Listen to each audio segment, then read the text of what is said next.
The moment you just come to terms with it, everything gets better. The truth that sometimes inside your chest, it feels like there's a bubble of killer bees swarming around.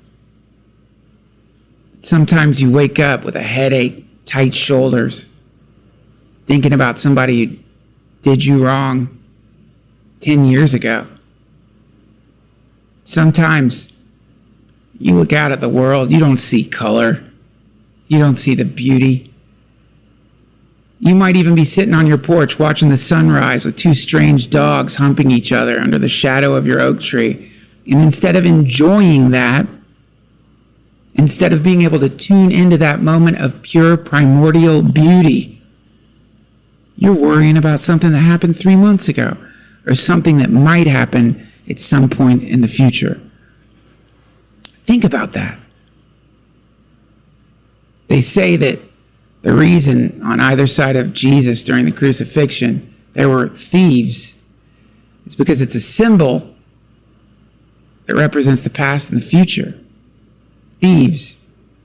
They steal away the present moment. When I was a kid, we just enjoyed strange humping dogs at sunrise. There was no thought of finances, bills, deals, contracts, negotiations, impending apocalypse, AI invasions from the hollow earth. There was just you, the sunrise, and the dogs. All of you, completely connected in that moment of pure, unbridled bliss. But then, as time progressed, you begin to invent an alternate reality for yourself, the thing we call the future. Or you invent an alternate reality for yourself, the thing we call the past. Non-existent, a fantasy. Something that you're probably mostly wrong about anyway. I mean, let's face it. Remember all those keg stands you did, bro? Remember that time you were with Derek and you thought you could drop in on the half pipe? But you weren't ready, and everybody told you should wear a helmet. But you dropped in, and you hit your head on the half pipe so hard it made blood come out your nose. Remember that? Remember how you felt in that moment right before you went unconscious and woke up 5 years later in a military research program? You can't remember, can you? You can't remember any of it. You don't remember the training. You don't remember that we sent you through a time portal to battle aliens. And if you can't remember that, why do you think the memories that you have are accurate? I'm just saying, probably your brain isn't working as well as you think it is. Which means that your ideas about what's happening in the future or what happened in the past are probably wrong. I mean, think about what happens when you drop your iPhone on concrete, especially the early versions. And I'll tell you, the human brain is like the earliest iPhone available. Like, it's first gen. So you smash that thing into the half pipe, and dude, don't you remember? We were all doing inhalants that summer. Remember? You're the one who got us into it. So I'm just saying, the odds are pretty good that you don't even remember what happened in the past correctly. And if you can't really remember what happened in the past correctly, how the fuck can you predict the future? So you've just invented some kind of simulated, mushy, low-grade, low-res, pixelated matrix that you're crucifying yourself on. And that's why you can't enjoy those moments, those tiny, beautiful moments, sitting there in your backyard, drinking your chamomile tea, naked, knowing as soon as the sun gets high enough in the sky, you're going to lean back in your chair, spread your legs out, and let the sun blast your taint.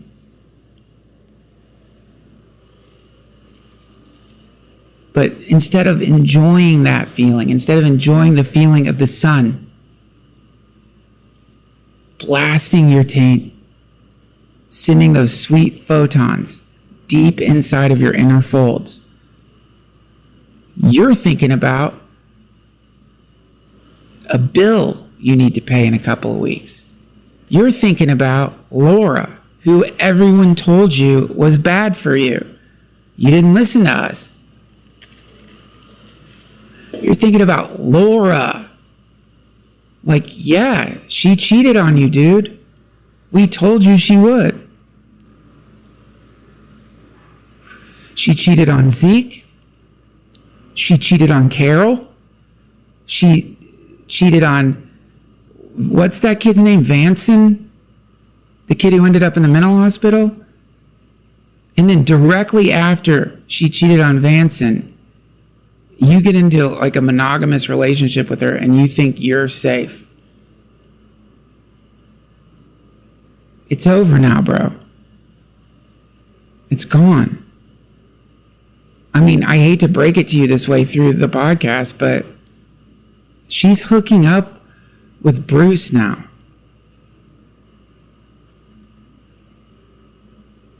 I mean, this is human existence. This is human incarnation. We have so many things happening around us.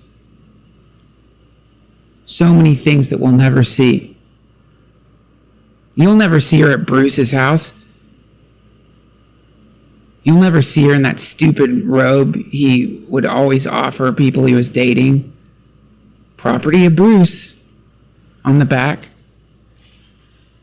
But you know it's probably happening.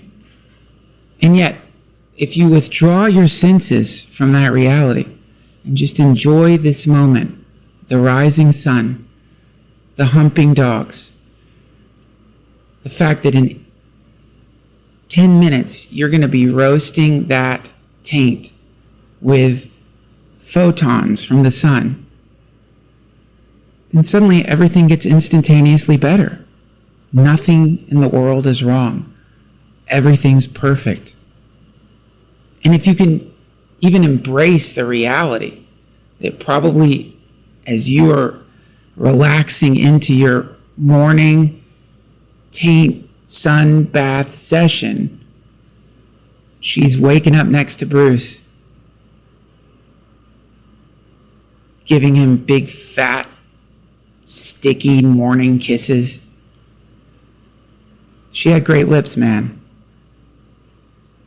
But if you can embrace that too, if you can let it all in, stop fighting the truth,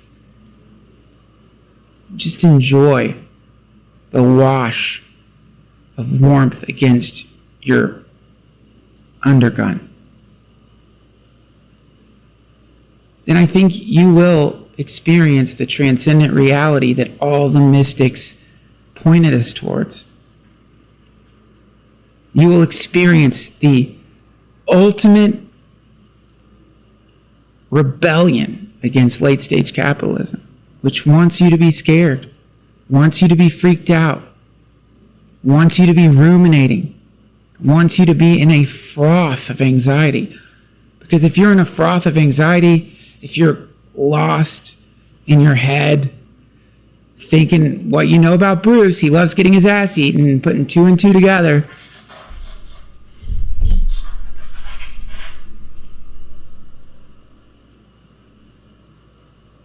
then you're going to develop a lot of diseases. You're going to get sick. You're going to get hypertension. You're going to get shepherd's paunch. You're going to get dandelion nips. All the stuff. And then what are you going to need? You're going to need medication. And where are you going to get the medication from? You're going to get it from Big Pharma, man. And then you get it. There's a actual profit to be gained from working every single taint bathing man and woman in this planet into a anxiety froth. And so if you can tune back into the present moment, ignore those two thieves on either side of you, ignore the reality of what's happening with Bruce, and your girl. Not ignore, embrace, I should say. Accept it. It's just part of the big picture. And not only will you once again experience the Garden of Eden situation that you have confused with your childhood, not only will you experience the kind of bliss and joy and delight that you used to experience as a child, not only will you experience day 3 of vacation, that feeling you get on day 3 of a great vacation without going anywhere, you will shake loose the dark manacles of capitalism. You will shake loose the phantasmal chains that have kept you locked to an imaginary universe of useless fear. You will rise up again and enjoy the glorious morning that one experiences when they allow the sun into their taint and scrotum vagina. Let us come together, let us be as one, bathing our taints in the soft summer sun. The world is yours, everything's for you, so put your legs into the stirrups, let the sun come through. You will see the light through your eyes. You'll release the darkness and let your spirit fly. Shame is the taint, truth is the sun. Put them both together and watch the doggies hump. Shame is the taint, truth is the sun. Put them both together and you will have more fun. You will see the light through your eyes. You'll release the darkness, let your spirit fly. We have a wonderful podcast for you today. Jeremy Corbell is here with us. Now, if you are remotely interested in the current events related to UFOs, then this is for you. If you have actually tuned in to the bizarre reality that the U.S. government has been holding hearings on these UAPs, UFOs, whatever you want to call them, not just holding hearings, but in a very low grade, very government speak style way, seemingly admitting that these things are out there and they're not really quite sure what the fuck they are, then you are going to love this podcast. Jeremy Corbell has an excellent podcast of his own he does with George Knapp called Weaponized. He's been at the forefront of